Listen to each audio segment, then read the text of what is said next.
Bonjour tout le monde. Je réalise une vidéo. J'ai lu Matthieu chapitre 24 et donc j'ai pu faire une clairaudience avec le Seigneur Jésus-Christ en latin qui se retrouve ici. Donc je commence par lire Matthieu chapitre 24. Là-dessus, Jésus quitta la cour du temple. Tandis qu'il s'éloignait, ses disciples s'approchèrent pour lui faire remarquer l'architecture du temple. Alors il leur dit: Oui, regardez bien tout cela. Vraiment, je vous l'assure. Tout cela, tout sera démoli. Il ne restera pas une pierre sur une autre. Comme il était assis sur le mont des Oliviers, ses disciples s'approchèrent, le prirent à part et lui demandèrent: Dis-nous, quand cela se produira et quel signe annoncera ta venue et la fin du monde? Jésus leur répondit: Faites bien attention que personne ne vous induise en erreur, car plusieurs viendront sous mon nom en disant: Je suis le Messie, et ils tromperont beaucoup de gens. Vous entendrez parler de guerre et de menaces de guerre. Attention, ne vous laissez pas troubler par ces nouvelles, car cela doit arriver, mais ce ne sera pas encore la fin. En effet, on verra se dresser une nation contre une nation, un royaume contre un autre. Il y aura des famines et des tremblements de terre en divers lieux, mais ce ne seront que les premières douleurs de l'enfantement. Alors on vous persécutera et l'on vous mettra à mort. Toutes les nations vous haïront à cause de moi. À cause de cela, beaucoup abandonneront la foi. Ils se trahiront et se haïront les uns les autres. De nombreux faux prophètes surgiront et ils tromperont beaucoup de gens parce que le mal ne cessera de croître. L'amour du plus grand nombre se refroidira. Mais celui qui tiendra bon jusqu'au bout sera sauvé. Cette bonne nouvelle du règne de Dieu sera proclamée dans le monde entier pour que tous les peuples en entendent le témoignage. Alors seulement viendra la fin. Quand donc vous verrez l'abominable profanation annoncée par le prophète Daniel s'établir dans le lieu saint, que celui qui lit comprenne. Alors que ceux qui sont en Judée s'enfuient dans les montagnes, si quelqu'un est sur son toit en terrasse, qu'il ne rentre pas dans sa maison pour emporter les biens qui s'y trouvent, que celui qui sera dans les champs ne retourne pas chez lui pour aller chercher son manteau. Malheur en ces jours-là aux femmes enceintes et à celles qui allaitent. Priez pour que votre fuite n'ait pas lieu en hiver ni un jour de sabbat, car à ce moment-là, la détresse sera plus terrible que tout ce qu'on a connu depuis le commencement du monde, et jamais plus on ne verra pareille souffrance. Vraiment, si le Seigneur n'avait pas décidé de réduire le nombre de ses jours, personne n'en réchapperait. Mais à cause de ceux qu'il a choisis, il abrégera ce temps de calamité. Si quelqu'un vous dit alors: Voyez, le Christ est ici, ou il est là, ne le croyez pas. De faux Christ surgiront, ainsi que de faux prophètes. Ils produiront des signes extraordinaires et des prodiges au point de tromper, si c'était possible, ce que Dieu a choisi. Voilà, je vous ai prévenu. Si l'on vous dit: Regardez, il est dans le désert, n'y allez pas.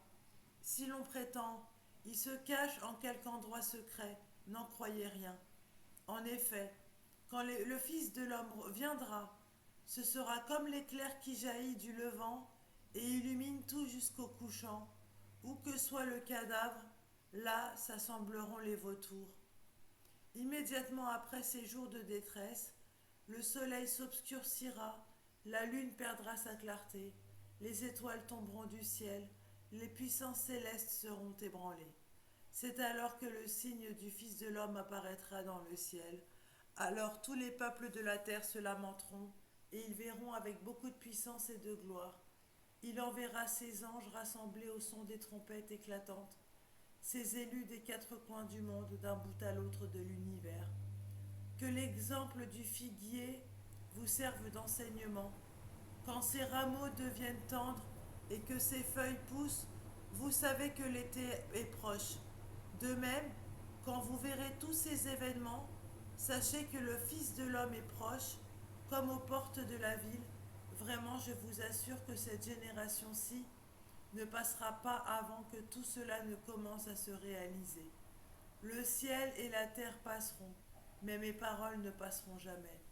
Quant au jour et à l'heure où cela se produira, personne ne les connaît, ni les anges du ciel, ni même le Fils, personne sauf le Père, et lui seul. Lors de la venue du Fils de l'homme, les choses se passeront comme au temps de Noé. En effet, à l'époque qui précéda le déluge, les gens étaient occupés à manger et à boire, à se marier et à marier leurs enfants, jusqu'au jour où Noé entra dans le bateau. Ils ne se doutèrent de rien jusqu'à ce que vienne le déluge qui les emporta tous. Et il pleut chez moi. Ce sera la même chose lorsque le Fils de l'homme viendra. Alors deux ouvriers travailleront côte à côte dans un champ. L'un sera ramené, l'autre laissé. Deux femmes seront en train de tourner la pierre de meule. L'une sera emmenée, l'autre laissée. Tenez-vous donc en éveil, puisque vous ignorez quel jour votre Seigneur viendra. Vous le savez bien. Si le maître de maison savait à quelle heure de la nuit le voleur doit venir, il resterait éveillé pour ne pas le laisser pénétrer dans sa maison. Pour cette même raison, vous aussi tenez-vous prêts, car c'est à un moment que vous n'auriez pas imaginé que le Fils de l'homme viendra. Quel est le serviteur fidèle et sensé à qui le maître a confié le soin de veiller sur l'ensemble de son personnel pour qu'il distribue à chacun sa nourriture au moment voulu? Heureux ce serviteur que le maître à son retour trouvera en train d'agir comme il le lui a demandé. Vraiment, je vous l'assure, son maître lui confiera l'administration de tout ce qu'il possède. Mais si c'est un mauvais serviteur qui se dit mon maître n'est pas prêt de rentrer et se met à maltraiter ses compagnons de service, à manger et à boire avec les ivrognes, son maître arrivera un jour où il ne s'y attendra pas et à un moment qu'il ne connaît pas. Alors, le maître le punira très sévèrement et le traitera comme on traite les hypocrites. C'est là qu'il y aura des pleurs et d'amers regrets. Donc, claire audience avec le Seigneur Jésus-Christ, en latin, et à ce moment-là, il y a un orage. Vous l'entendez peut-être, comme ma machine à laver. Alors, désolé pour le son de la machine à laver. Elifaou, Demo, Rametus, Cabri, Latena, Vamera, Eshiadu, Rivolta, Rimakaor, Ekopalemi, Rova, Nitor, Liceo, Rami. Enfin bref. De toute façon, là, c'est pas du latin, c'est comment je l'ai entendu. Donc ça sert à rien que je lise cela. Je vous le montre. Et ensuite, je l'ai tapé sur Google Traduction ainsi. Eli faudemo, rametus cabri latena vamera, esciadu rivolta, rimacaor, ecopa lemis rovanitor, rescio rami devor elate nova cropana, letoni ivasi cometa, raveta chareum, emifalevator, auquel les fous. Oh, comment il pleut! Ouais, c'est le déluge là ou quoi? Niami mv rota nivo shiona. Reteus la forlami vade. Allez, rentrez! Kepeor ronata mavida cremosa lipor deradut. Lave nevo diciame Jésus-Christ. Ometela kipor niva rome. Vadolatri malate. Kovacina lobre. Lateus lam eus. Lofa dim elko pano redet et I ova. Marie nivakame reno levo el. Marie Madeleine chiena for lemi corosa. Jésus-Christ levata remosi. Non. Jésus-Christ levata rem o isidor dermatus. Léa Cabri, Rock, oui, Rock, Yen Olivi, Dafet, Inira Latrimnova.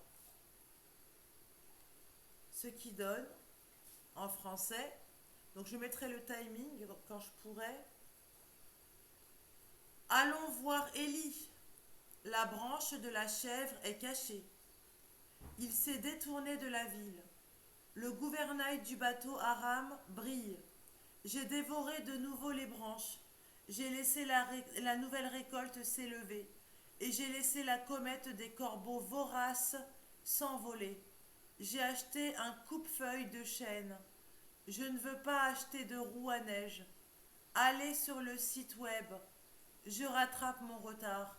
Lèvres rugissantes et crémeuses, lavées de neige, dit Jésus-Christ. Oh, je ne vais pas aller à Rome. Je vais aller à la grotte du voleur. Puis il lui donna du pain et des œufs.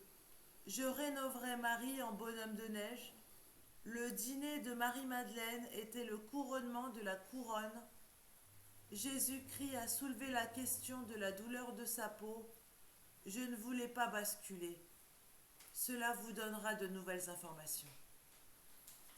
Voilà, donc à méditer bien évidemment. Les personnes qui aiment ce que je fais, n'hésitez pas à mettre un pouce vers le haut, je vous en remercie. Merci pour les personnes qui sont toujours abonnées à ma chaîne. Vous êtes les bienvenus si vous souhaitez vous abonner à ma chaîne. Il faudrait que vous puissiez regarder mes autres vidéos pour reconstituer le puzzle et voir le message fil conducteur qu'on essaie de vous transmettre. Je vous souhaite une bonne journée ou une bonne soirée. C'était la clairaudience avec le Seigneur Jésus-Christ pour le chapitre Matthieu chapitre 24. Je vous souhaite une bonne journée et à très bientôt. Au revoir.